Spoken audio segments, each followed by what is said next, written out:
Bismillahirrahmanirrahim. Assalamualaikum warahmatullahi wabarakatuh. Alhamdulillahi wa kafa.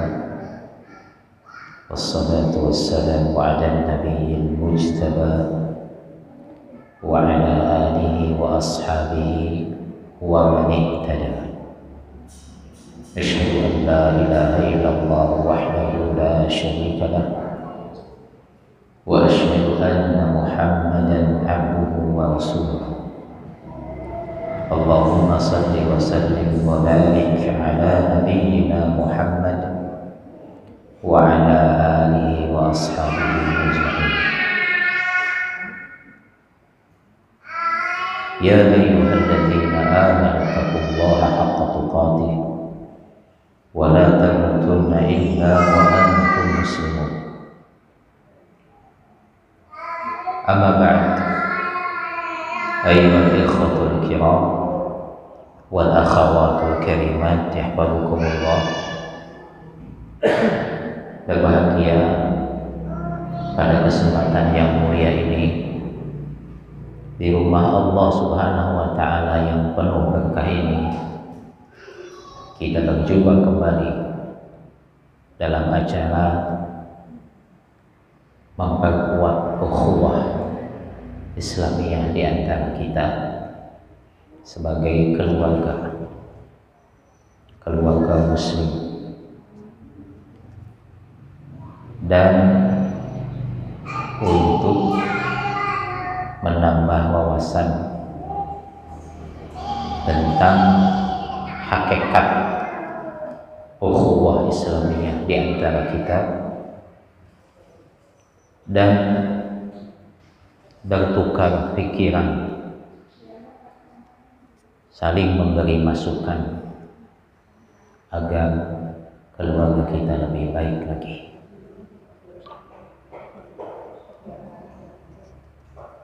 Salawat dan salam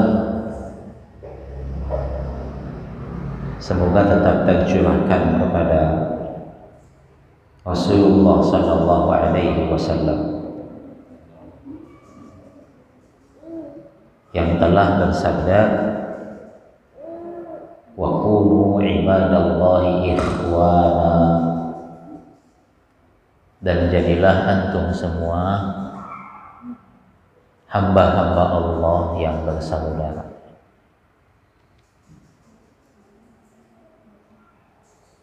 Firman Allah Subhanahu wa ta'ala, a'udzubillahi minasyaitonir rajim, innamal mu'minuna ikhwah fa aslihu baina akhawaykum wattaqullaha la'allakum turhamun.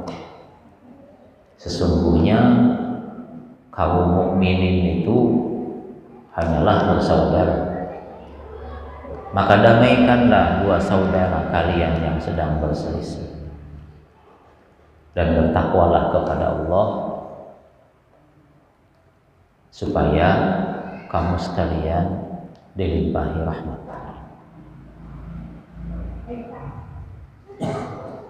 Firman Allah Subhanahu wa ta'ala di dalam ayat yang lain di surah An-Nisa ayat 114, a'udzubillahi minasyaitonir rajim, la khayra fi katsirin min najwahum illa man amara bisadaqatin aw ma'rufin aw islahin bainan nas wa man yaf'al dhalika ibtigha'a mardatillah fasawfa nu'tihi ajran 'azima. Tidak ada kebaikan di dalam perbincangan rahasia kecuali perbincangannya orang yang memerintahkan untuk bersedekah, dan orang yang memerintahkan yang ma'ruf, dan orang yang memerintahkan untuk mendamaikan antara manusia. Barang siapa yang melakukan itu karena mengharap ridha Allah Subhanahu wa taala, maka niscaya kami akan berikan kepadanya pahala yang besar. Ayyuhal ikhwatul kiram wal akhawat karimat yahwadukumullah, kita ingin menggali kembali hakikat cinta di dalam berukhuwah. Hakikat cinta di dalam berukhuwah, dari ukhuwah Islamiyah yang kecil sampai yang besar. Saya akan bacakan salah satu mutiara hikmah Imam Yahya bin Mu'adz rahimahullahu ta'ala berkata, haqiqatul mahabbati fillahi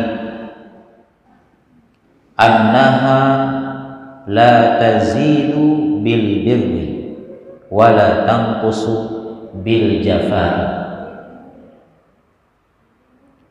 Hakikat cinta di jalan Allah itu, hakikat cinta di jalan Allah itu adalah tidak bertambah. Cinta itu tidak bertambah karena bertambahnya kebaikan, dan cinta itu tidak berkurang karena ada sikap tidak dipedulikan. Cinta tidak bertambah karena tambahnya kebaikan, dan tidak berkurang dengan adanya sikap tidak peduli. Kita akan pelajari kata-kata hikmah yang indah ini. Kira-kira dari kata-kata hikmah itu maksudnya bagaimana? Seakan-akan bertolak belakang dengan kehidupan kita. Wallahu ta'ala a'lam. Ayyuhal ikhwa wal akhawat, menurut antum, jika di antara kita ada mahabbah, jika di antara kita ada mahabbah, ada cinta di jalan Allah Subhanahu wa ta'ala, kemudian dalam kecintaan kita sesama kita itu ada tambahan kebaikan dari satu kepada yang lain, kemudian dengan adanya kebaikan itu bertambahlah cinta kita. Menurut antum, jika cinta tadi bertambah dengan kebaikan, mungkin apa tidak suatu saat ketika tidak ada kebaikan itu, akhirnya cintanya jadi berkurang? Mungkin kan gitu. Karena dilihat dari kebaikan jadi bertambah, suatu saat ketika kebaikannya tidak ada, berarti tidak bertambah. Seperti misalkan tidak dipedulikan, dicuekan gitu, akhirnya berkurang dikarenakan sikap tersebut.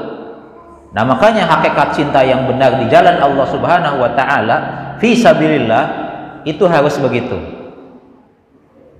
Walaupun ada tambahan kebaikan, tetap seperti itu. Walaupun ada ketidakpedulian, tidak dipedulikan, ada sikap istilahnya dingin gitu, dingin, tidak perhatian,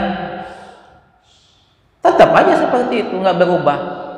Karena dikhawatirkan jika ada perubahan karena penambahan, dikhawatirkan akan berkurang ketika tidak ada penambahan. Makanya jangan hanya dilihat dari lahir.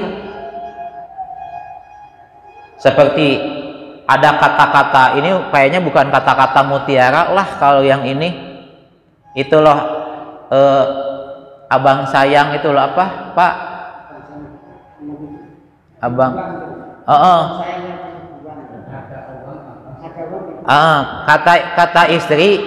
Kata istri yang gitulah, bukan kata mutiara tuh, kata yang nggak benar lah itu, kata negatif, bukan kata mutiara namanya.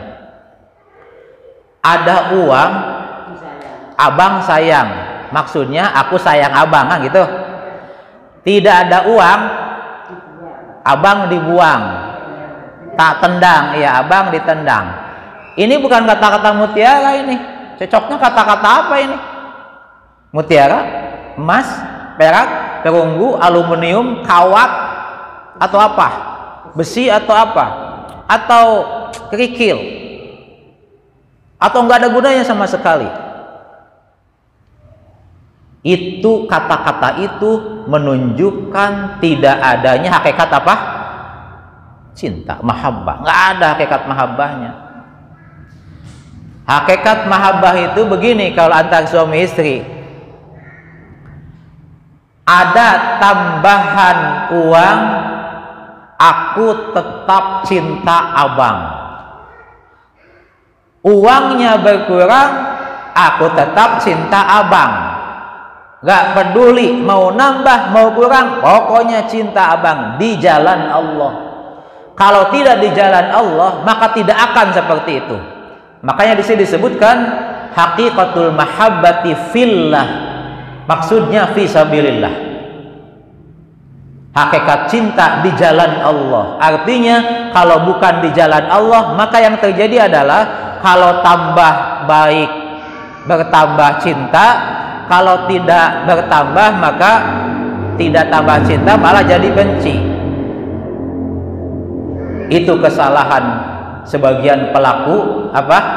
Pelaku cinta mencintai. Kita juga harus demikian. Lebih besar lagi gitu ya. Ukhuwah yang lebih besar lagi. Bukan sekedar terbatas keluarga kecil, tapi juga keluarga besar. Kalau ada kebaikan di antara kita, ya sudah, karena kita sudah cinta di jalan Allah, itu konsekuensi dalam cinta. Tapi jangan sampai ketika saudara kita tidak menambah cintanya, bahkan cuek, tidak peduli dengan kita, mungkin karena ada masalah sampai lewat saja, nggak salam, karena mungkin nggak kelihatan, nggak sengaja, saking banyak masalah yang kelihatan jelas jadi nggak kelihatan. Makanya sikap-sikap lahir itu usahakan jangan sampai diterjemahkan lahirnya, karena boleh jadi sikap-sikap lahir itu di dalamnya terdapat maksud-maksud tertentu. Kata seorang ulama dalam kitab ini, dan kita belum sampai, nggak apa-apa, itu salah satu kaidah untuk menilai orang, apalagi saudara, menilai orang apalagi saudara. Menilai itu menilai ucapan, menilai perbuatan, menilai perilaku, khususnya menilai ucapan. Kata beliau,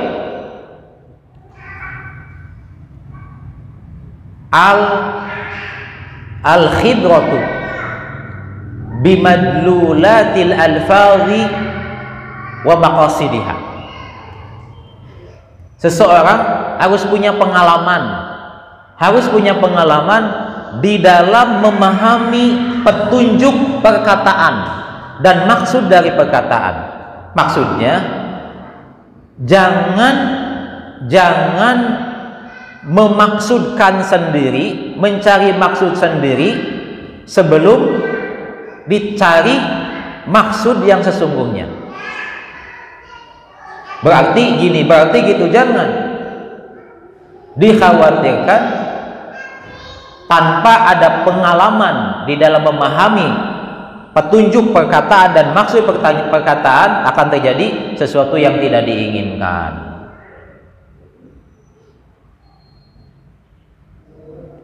Seperti contoh dalam kehidupan mungkin nggak terjadi begini.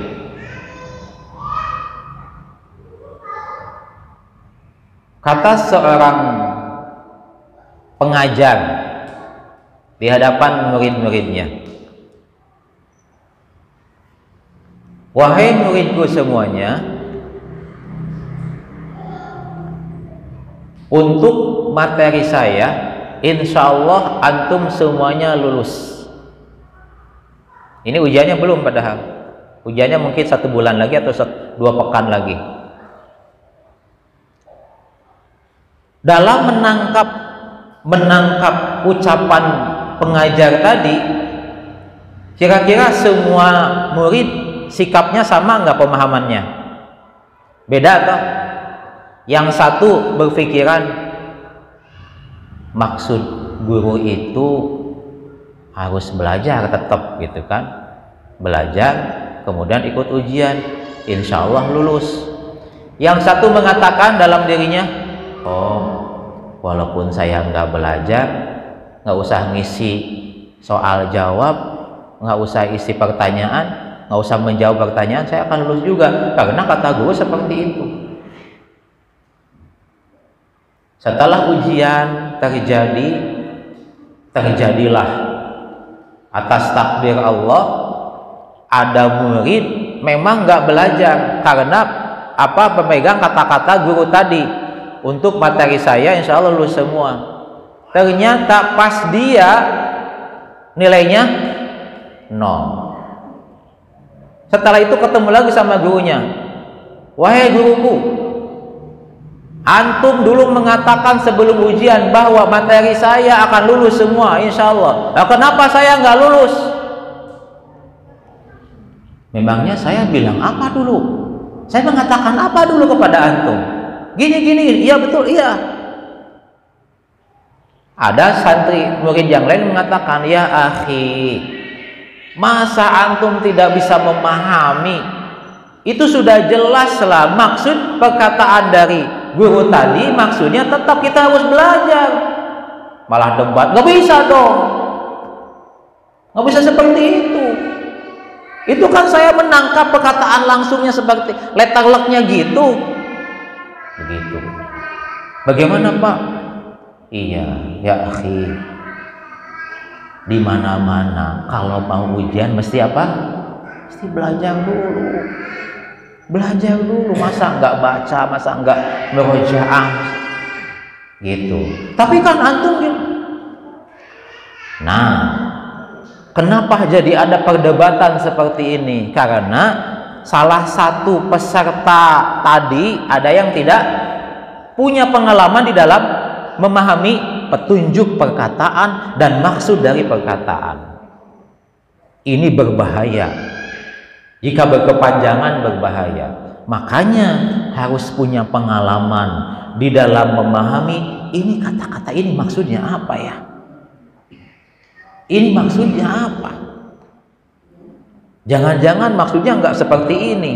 Makanya cari kaji. Tidak boleh langsung difahami menurut diri sendiri sementara ternyata salah.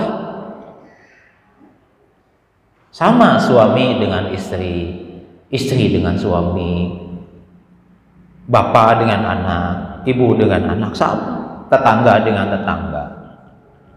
Harus punya pengalaman, harus berpengalaman di dalam memahami tujuan dari ucapan.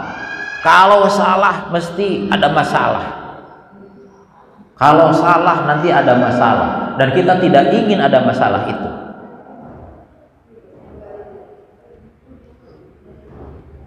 Dan kejadian-kejadian itu mungkin tidak sedikit dalam kehidupan, mungkin tidak sedikit. Wallahu ta'ala a'lam. Kemudian kembali kepada hakikat cinta, ya. Hakikat cinta itu tadi disebutkan tidak akan bertambah walaupun kebaikannya bertambah. Supaya apa? Supaya tidak berkurang ketika tidak ada penambahan.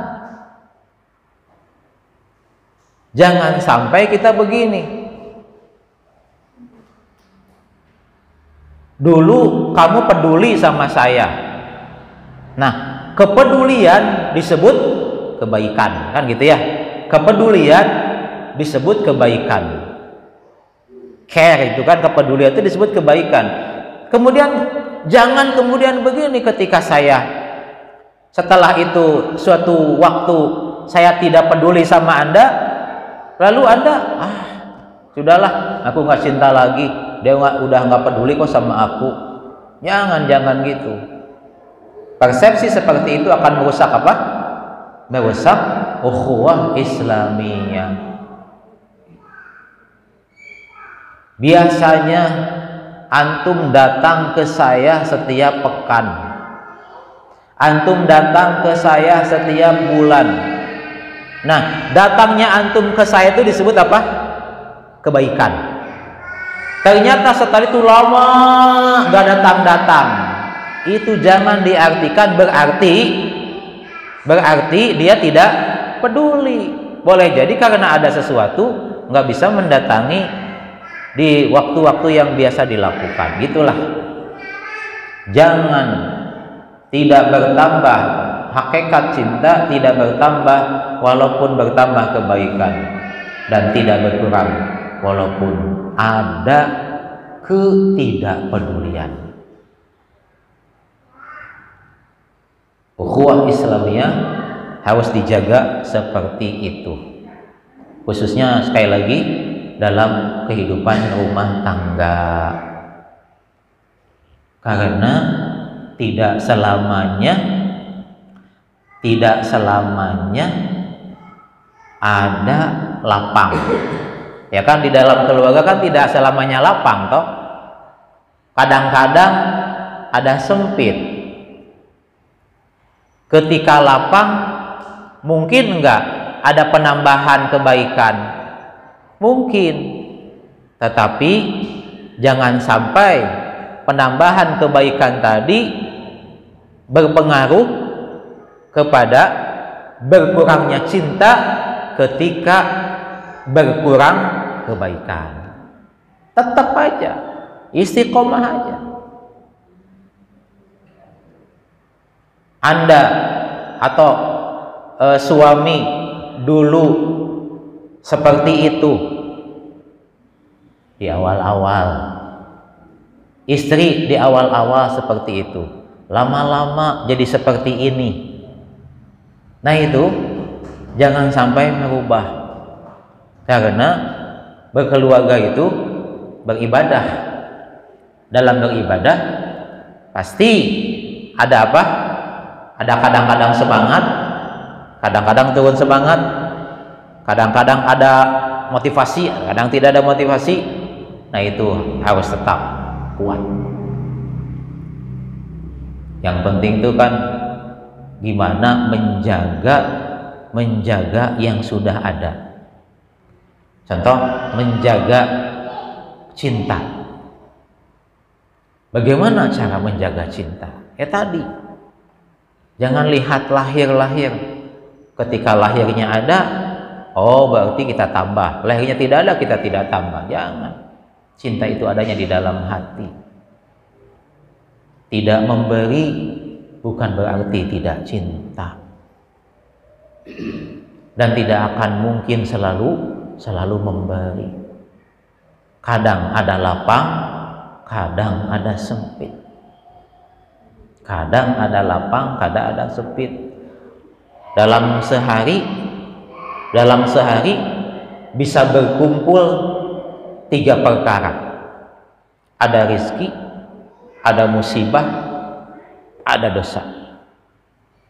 Ada rezeki, ada musibah, ada kesalahan. Dalam satu waktu itu bisa. Ada yang mengatakan begini, mengapa setelah ada rezeki harus ada musibah? Jawabannya, Kalau tidak ada musibah, maka seseorang sulit untuk belajar syukur. Coba kalau dapatnya rezeki terus, senang terus, boleh jadi lama-lama nggak bersyukur, malah mengatakan ini hak saya gini, saya hebat dalam masalah ini. Kasih musibah, baru bisa belajar syukur itu apa sih, begitu.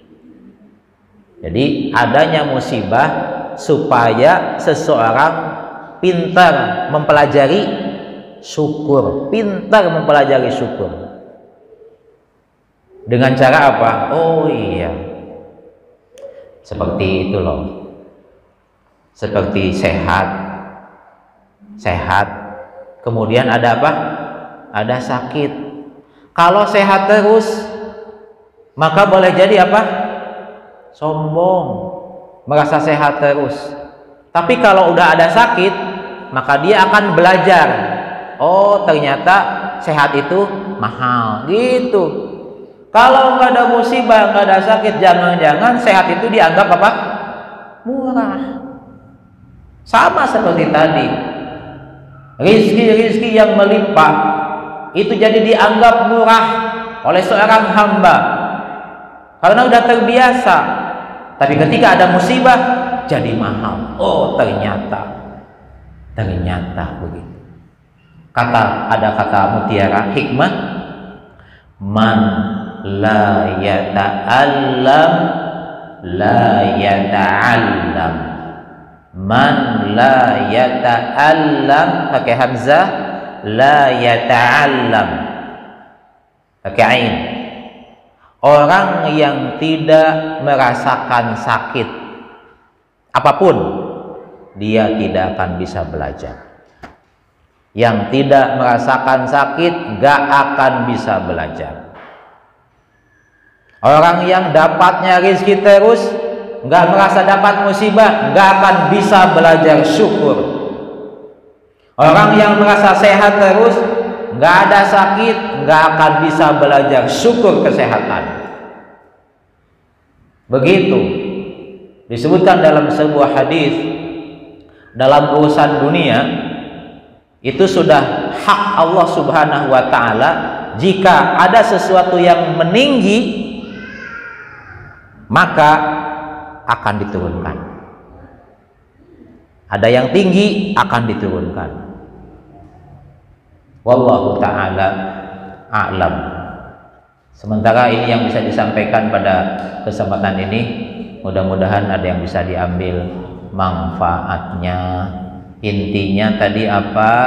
Hakikat cinta adalah tidak bertambah karena kebaikan dan tidak berkurang karena ketidakpedulian.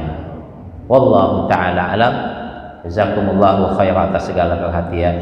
Wassallallahu wasallam wa baraka ala nabiyyina Muhammad wa ala alihi wa sahbihi ajma'in. Walhamdulillahi rabbil alamin. Assalamualaikum warahmatullahi wabarakatuh.